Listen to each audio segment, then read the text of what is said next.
Right, here we are, David Ayliffe with No Sex Please, I'm Religious. And my guest today, and I'm privileged to have, now I'm going to really work with this. The pronunciation of your name is Michael? Yes. Oh, good. That's great. Because I know other Michaels who are Michaels. So, Michael, and your surname is Barbezat. Yes. No? That's all good. Or you could be the simple, say, Barbezat. It's a lovely name, Michael, and you've just told me that it's of Swiss origin, Swiss-French origin. So that's beautiful. And I will now confess to you that I always have trouble with my surname Ayliffe on the phone because people always get Aylisse or Aylit or something like that. And so it doesn't matter whether we're related. Every Ayliffe that I've ever met always says the same thing. It's A for apple, Y for yellow, L for Lima, I for indigo, F for foxtrot, E for echo. And the worst one that I ever had, I will confess to now, I don't think I've done it on this podcast before, was, can I speak to Mr. Anus, please? And that was when I was going to bottom out altogether. Michael, you are working with the Australian Catholic University. Yes. And what's your title there, Michael? I'm a research fellow in the Institute for Religion and Critical Inquiry. Wonderful. Now, I was very impressed because I heard you on that other smaller network of podcasts, the ABC, when you were on one of the religion programs recently. And I was very impressed with the material that you were bringing forward. As you know, this podcast, and just for anybody new, focuses on sex shame, and particularly as it is promoted by conservative religion. But it goes back many centuries, as we can talk about today. Michael, tell me, how did you get into the studies that you're into now? Would you consider yourself a particularly religious man? No, but I'm very interested in religion. And so I think you have to have a sensitive touch when you study this sort of thing. So as I would often tell undergraduates, you have to drink a little bit of the Kool-Aid of whatever you're working with in order to be able to analyze it effectively and honestly. You have to see the appeal. You have to feel the appeal at certain moments. So there's an element of performance. There's a little bit of an element of personal investment in everything. I think any scholar does, even when they're trying to be detached. Detachment always is in conversation with attachment of various kinds. And I think that leads me to what really led me to work in this whole area, is that I am gay, and growing up gay in the suburbs of Chicago in the 1990s, you had to reckon with a lot of cultural bits that pointed out to you how you didn't quite fit, or there's something going on here, and you have to answer for things you feel and things you perceive yourself to be. So you become an observer. And I think that leads people into scholarship, because you just start observing and analyzing things, trying to explain, why do I feel the way I feel? Yeah. Why am I cast in this position? Yes, absolutely. Michael, how does your being a gay researcher, a gay theologian, fit into the Catholic area in which you're working? Well, so the Institute, of course, is interested in the wide impacts of the past, and especially religion in the past, and large aspects of the Catholic tradition. Yeah. And the impact of the Catholic tradition on the experience of human beings in the domain of sexuality across the world is absolutely huge. Yeah. Okay. And there's many ways to approach this. And the best way to do it is with a lot of different voices, with a lot of different types of investments. And the only thing that I've ever been asked to do is to be sensitive when it's called upon to what might be positive, but also to be completely critical about things that I think have had a negative impact over time, and also explain how that came about, what was that impact like, because that's, I think, the only way responsibly to reckon with the future. Absolutely. Thank you. I'm now, what area of study is your specialty? I'm a medievalist. I focus on sources from the 11th to the mid-13th century. These are sources generally in Latin, so they're written by men. Yes. So dead white guys generally is what I read. Now, are there women who enter these conversations? Yes. Also, do these guys have a lot to say about Yes. everybody who isn't them? All kinds of minorities? Yes, they do. And that's one of the things I'm very interested in. I'm particularly interested in the same subjects, obviously, because of my podcast and because of the work that we're trying to do for queer refugees in East Africa, where religion has played a terrible role. And the lives of people who don't identify as part of, dare I say, the normal culture, have been made absolutely miserable, terrible. And there have been deaths, there have been murders that will never be investigated. There are refugees who will perish because they can't be literally rescued. All kinds of abuse happens all the time. And a lot of that comes about, as I previously said, from the preaching of conservative Christian men, mainly men. Okay. Yeah. So as we begin, I know I'd like to give a tempter to our listener, because we'll have at least one, and that is the chart that you showed me when we met, and this you showed this to me. I thought it was absolutely extraordinary. So we're going to come back to that. We're not going to talk about it just now, but this is basically put together to show teachings from the Middle Ages about the appropriate way to approach sex. Now, have I relayed that completely in the correct way? Yeah, the appropriate way, according to theologians, and specifically in the chart, penitential literature, which is a very particular subgenre. Well, that is wonderful. Well, I'm going to hand over to you entirely on that and ask you to just talk through in the most simple terms about that. But before we do, can I ask you about biblical literacy? Yeah. All right. The people who believe that the Bible is the Word of God, and they do appear in the Protestant Pentecostal churches, the evangelical churches, but there is also movements within the Catholic Church that see the Bible in that elevated way. Give me your thoughts on that. Well, so looking at it historically, I think one of the interesting things that the medieval tradition has to offer for interpretation of the Bible, and so a fancy word for this would be exegesis, right? Is how for them the Bible often has many senses that layer on top of each other.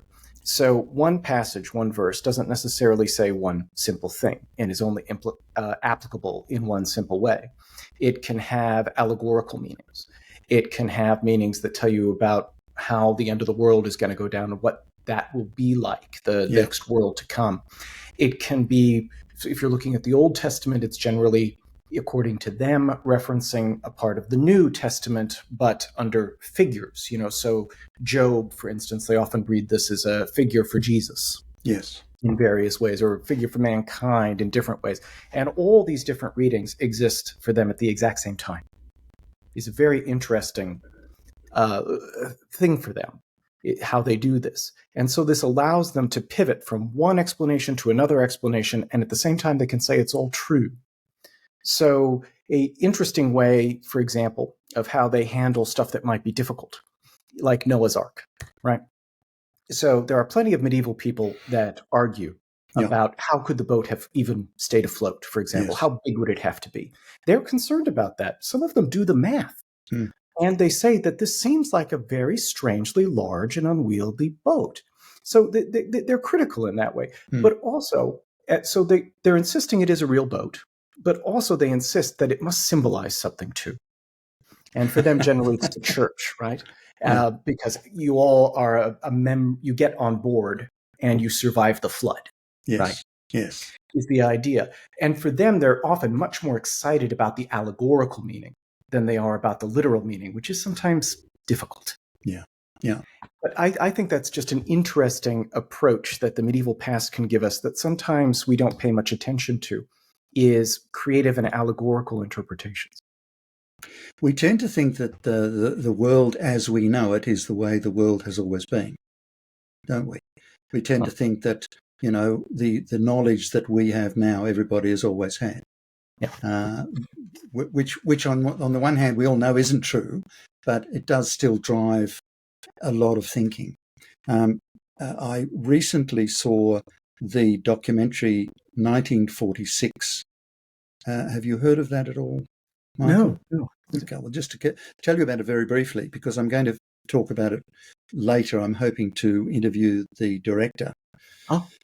The film is about the Protestant Revised Standard Version Bible, which came out in first edition in 1946. And this was the first time that the words, if I can pronounce it correctly, Arsenokoy and I think Malakoi, were translated, sort of combined together and translated as homosexual.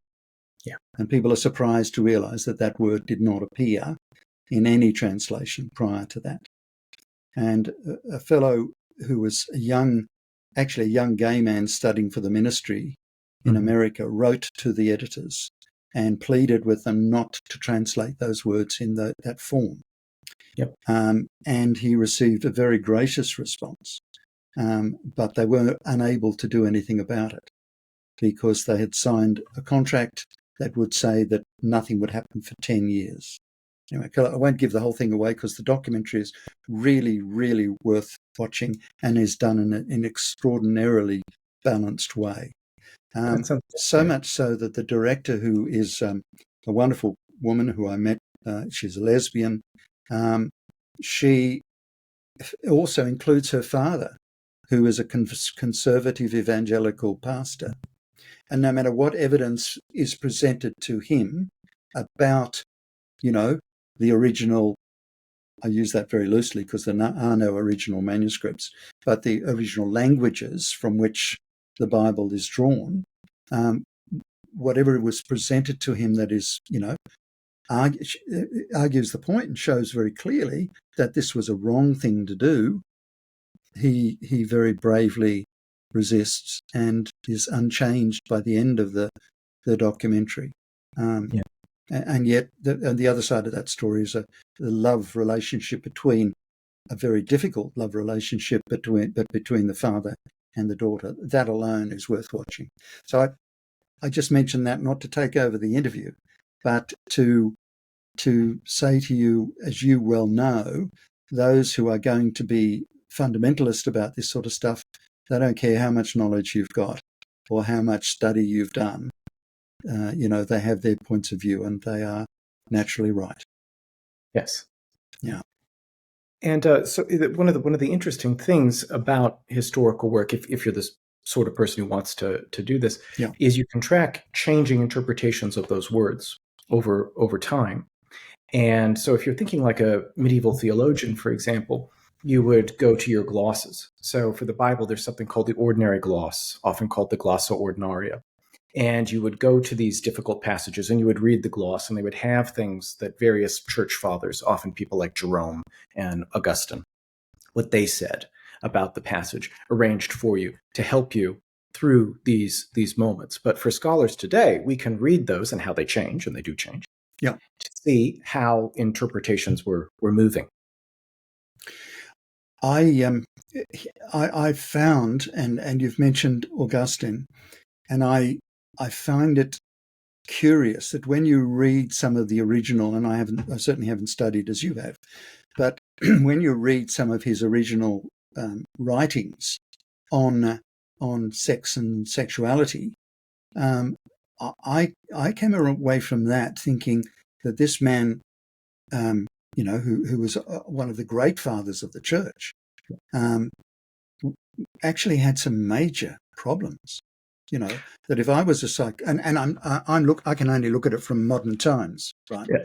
But for example, he talks about he really struggled with the parts of the body that he could not control. Oh yes. All right, and if you are looking at it as a believer, then God created us that way. So did he make a dreadful mistake that, Yeah. you know? Well, for Augustine, I mean, the thing you refer to is the particular proof that he had of a lot of human dysfunction was involuntary erections. Yeah. And for him, this is a sign of human sin in that God couldn't have made us this way. He wouldn't have done something that perverse as to make you the controller of a vehicle and then have the vehicle do things you don't command it to do. That would be obtuse. Yeah. So he believes that only because of human sin are parts of you rebelling against the rest of you. That's to him a symbol of human disorder. Yeah. But the larger, I think, simple framework for what's going on in the way he's thinking, and if anybody listening thinks like that sounds like there's like Platonism in there, yes, and there's Stoicism in there, yes, he's in all of those. Yeah, he's not doing this in a vacuum. But for him, I think the real problem with humans really liking sex and really enjoying it is that it's symbolic of how we have our priorities wrong and how our emotions are wrong. And then everything that's bad in the world folds out of this. And so for him, sex is just a distilled version of what I'm about to say, which is that we tend to love the created world greedily. So we love the things we see, we touch, we can control, we can own, and we don't love the thing that made that world. And to him, that's deeply, deeply offensive. Because if I love things and stuff, that means also I treat people like things and stuff. And so to him, all the nasty things that happen in this world is part of this disorder that we treat people like things because we love everything like a thing. Yeah. And the only way to love correctly is to love God first, and then through trickle down, basically, to be crude, we will love everything else. Because if you love God, then you will love everything God made because it's a part of him in a sense, right? And then we'll actually stop being horrible to each other and everything will be good. So what does this have to do with sex? Well, for him, sex, and especially the moment of orgasm, is when you are most in love with matter, with the world as it is, just as a thing. And that to him is unspeakably offensive. And this whole idea I've just explained is incredibly influential, even to the modern day. Yeah. Is that for me, it's a question of love. I can only agree with you. And I see, when I started the podcast, as I think I've said to you and I've said to others, I thought that it was, we had subjects that we could talk about for a short while. But it's much, much bigger than that. And the issues of sex shame affect everybody. So it's not just lesbians and gay men and trans people. It is heterosexual couples. It is everyone. And the very first interview was with a sex counselor in America who comes from a Swedish background, and where basically there's not much sex shame in Sweden. Yeah. And it's a very interesting interview. And she was encouraged to move into this area because she, as a counsellor, she kept having couples come to her who'd signed up to what was called the purity code, which meant they wouldn't date, they wouldn't be seen alone or be alone with them, their boyfriend or their girlfriend. And so there's all this shame about themselves and their bodies that they think is going to be miraculously taken away from them on their marriage night, and it didn't happen. And so she eventually moves from just counselling into focusing on the sex area, which I absolutely admire. And it was a really good interview to start with. There's a lot we can talk about, Michael, but what I'd really like you to do now is, can we go to that wonderful chart? Sure. And can you talk us through that? Now, I can actually share it. In fact, I may share it afterwards. So, so it's available on the Atlantic. Is a good version of this that they've cleared the rights for. Yeah. And so this is created by a scholar named James Brundage, who's one of the most famous and illustrious scholars of canon law who's recently lived. And we use this as a part of every classic undergraduate lecture on medieval sexuality. So in the Penitentials, which is a body of literature. Can you see that now? Yes, I was looking at it. Yes. So great. this is on the screen. Sorry, on the screen. Penitentials. And what this is it tells priests when people confess things, what type of penances they should assign. Yeah. Right. That's where this comes from. But so the flow chart is, let's say you would like to have sex. You're feeling randy. Yes. Are you married? And if the answer is no, then every single answer is stop sin. But the chart continues asking you more and more questions. What type of year is it? What day of the week is it? Yeah. What position are you going to have sex in? All those questions. And then I think it even gets down to what do you think you will be thinking of as you're having sex with your wife? And most of this ends up in sin and you shouldn't do it. So part of what the chart is illustrating is nobody could actually follow all of the rules, number one, which is a very interesting thing. But I think number two, to help interpret the chart, we have to pause to say a couple things about what, for a medieval theologian, are some of the givens of the way they think about sex. Yeah. And it's really, really different than the way we do. So, for instance, we tend to think about, a really big opposition between heterosexual sex and homosexual sex. And so the homosexual sex would be kinky and weird and not normal. And heterosexual sex is normal sex.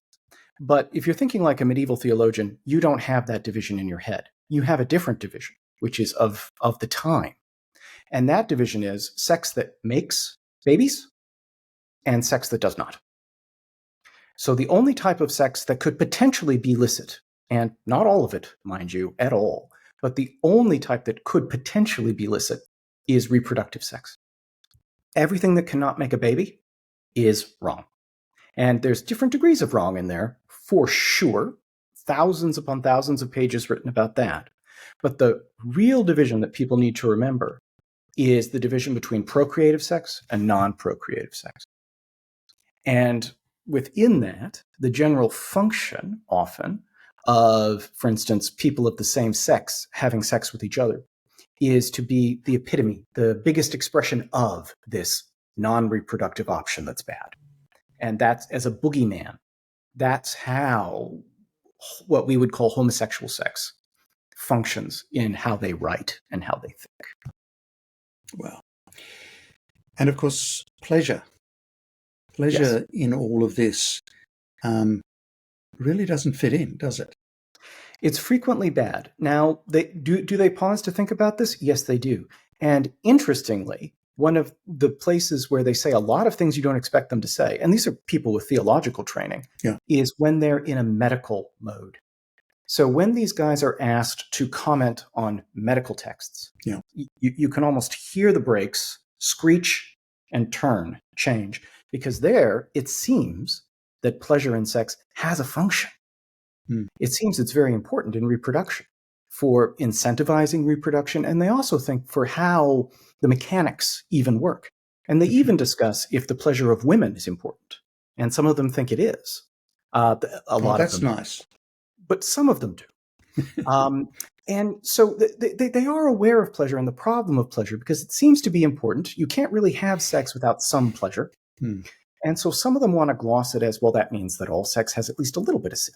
And what we've got to do is we've got to talk about how much it has. So some of them will take that approach. But other ones will really try to exclude or excuse as much pleasure as possible, so that they can say that certain amounts of pleasure, sure, it's okay. You shouldn't feel too bad about it. That's all right. So there's a lot of diversity in this discussion that they have over centuries. And it varies according to place and also according to the guy who's having this conversation and his context. Wow.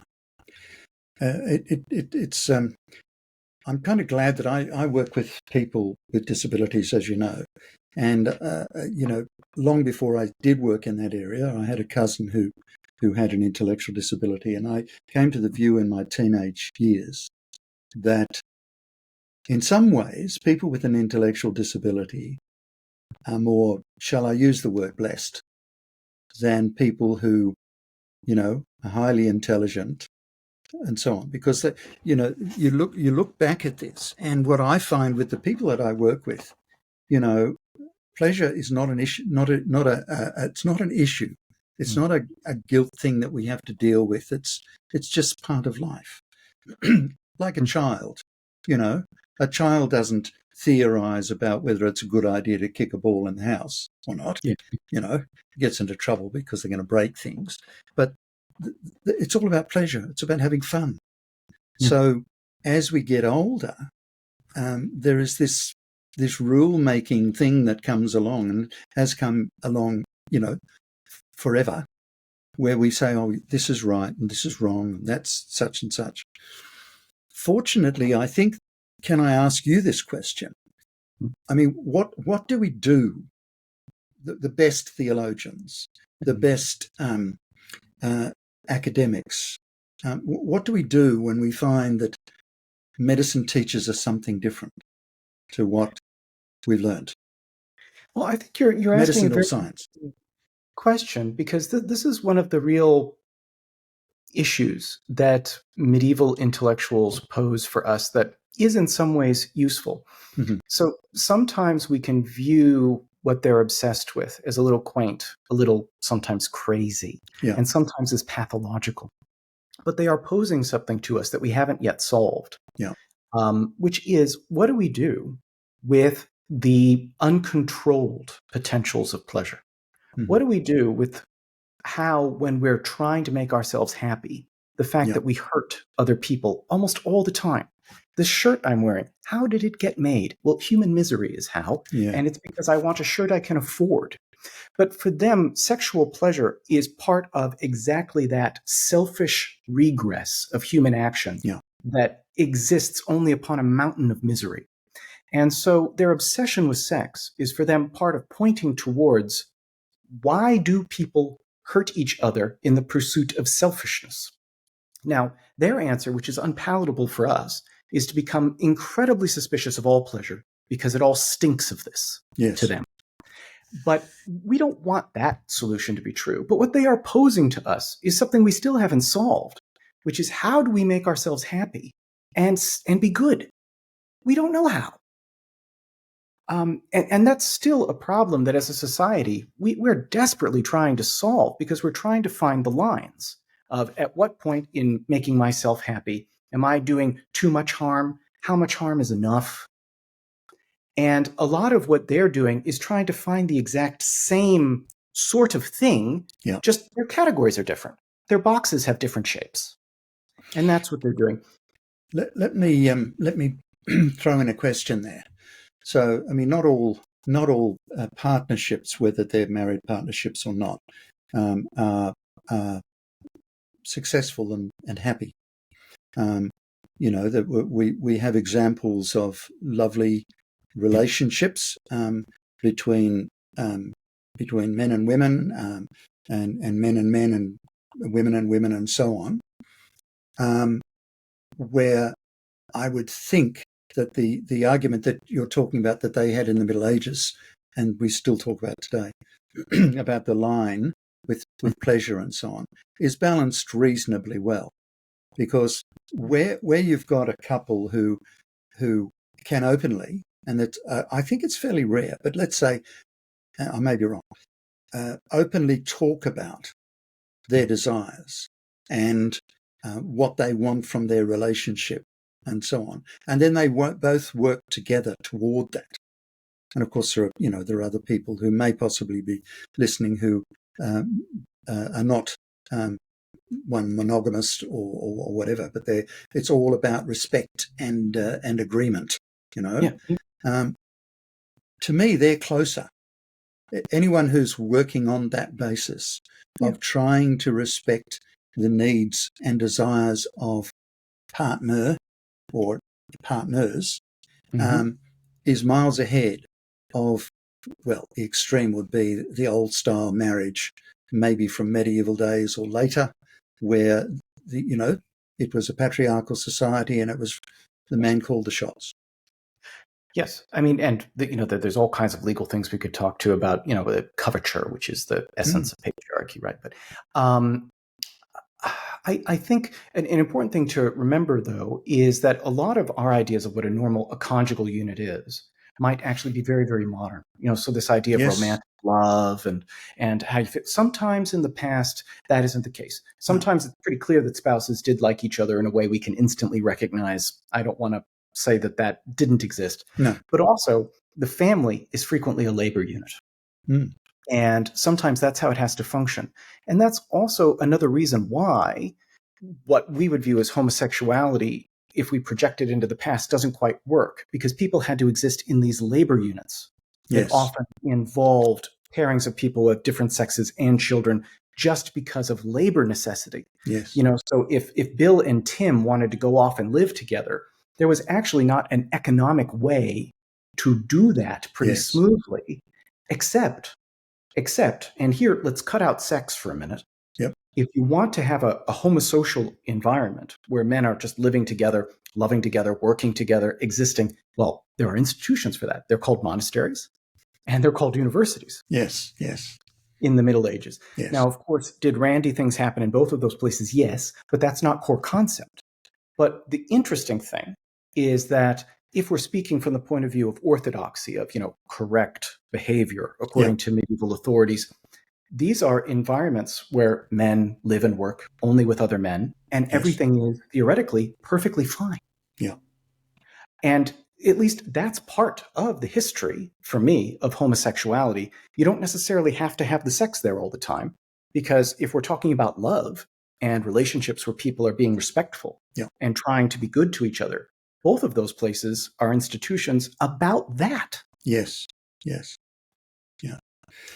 It's fascinating. Look, I think we could talk for a lot longer, and I love I love that graph that you've shown us, and I'll obviously publish that with our discussion today. I'd love to actually come back and talk again, Michael, if you're willing, because I think that you've got a lot to speak to in these areas. The sad thing for me, and for not just me, but for all of us, is that so much of religion these days is seen in the sense of the hard right, the hard left, the hard right, the hard wrong, and so we have people who, I've talked about the people in Africa whose lives have gone back to probably pre-medieval in some ways, where they just can't be themselves. They can't work. So you've talked about the need for relationships to be balanced in a commercial way as well, so that people can survive. Well, these people can't because they're not allowed to work, and so on. So it's quite huge, really. Is there anything in particular from your studies that really fascinates that you'd like to bring in at this point? Well, I would like to also mention, because I think we have to in a conversation like this, that clerical celibacy itself is largely from the Middle Ages. Yeah, absolutely. Is that at the beginning of the Middle Ages, the majority of priests that you would have had in parishes, they were married. They had wives, they had families. Yeah. And that during the High Middle Ages, this changes. So if we talk about, unchanging teachings of the church regarding sexual relationships and who can have them and whether they're at all excusable, that's the Middle Ages is really involved in that, and it proves that this changes. Yeah. The curious thing that then comes out of that, if I can add this, and you probably also have something to say about this as well, and that is, excuse me, that psychologically, you repress an aspect of our humanity, right? What happens? Some people, I remember many years ago doing a counseling course, and it was with a charismatic evangelical group that actually tried to bring in good psychology, which was quite unusual in the time, I think possibly for today. And one of the things they talked about was this repression, that if you repress any aspect of who you are as a person, it will come out somehow. It will either, you'll either become maybe a harder person, a more difficult person, a less compassionate person, or maybe you'll go right off the rails. Yeah. And we've had too many examples of the latter. Yes. And I think if people are interested in this, there's two different things I would recommend reading for different arguments about this. Okay. So one is by a guy called Mark Jordan, and he's a Catholic theologian, but books like The Silence of Sodom, which is a little bit older, but it's all about how a gay man navigates seminary settings in modern Catholicism. Yeah. And exactly what this kind of making homosexual love unthinkable, unspeakable, unimaginable does institutionally and culturally. So that's an interesting book for people to check out. And then in a completely different vein, on a different subject, is a recent historical book by Diane Elliott that is interrogating, it's called The Corrupter of Boys, and it interrogates what cultures of silence and protection do to the welfare of children over a very long time, and speaking to the modern crisis in the church regarding abuse. Yeah. So both of those works are looking at different impacts of silence and repression over time. Michael, we will now finish. That's wonderful. I'm going to ask you the question that I try to ask most of my guests, which is, when you talk about sex shame, how did you ever first discover about sex and sexuality? Now, you don't have to answer this, right? But who told you? Was there a special time with your parents? Was it education at school? Because I'm ashamed to say that my wife and I did not give the talk to any of our kids. Yeah. Oh, well, I was given a book, but even before then, I think the normal course of events for somebody in the early 90s in outside Chicago would have been your friends. And so whatever the rumor mill is saying among relatively young people is kind of the introductory course. And that's actually, I think, where the essence of maybe a lot of problematic stuff is very early on taught among peers. Yeah. Thank you very much. Everybody says the same thing, Michael. There's so many people have said exactly the same thing. And as I say, if it's not discussed, it's disgusting. So, the sooner we change this and we allow, mothers and daughters and fathers and daughters and fathers and sons and, so on to talk freely about this huge area of being a human being, the better our society will be. I really appreciate your time. Folks, if any of you are able to help us in trying to literally save lives of people in East Africa, these are not evil people.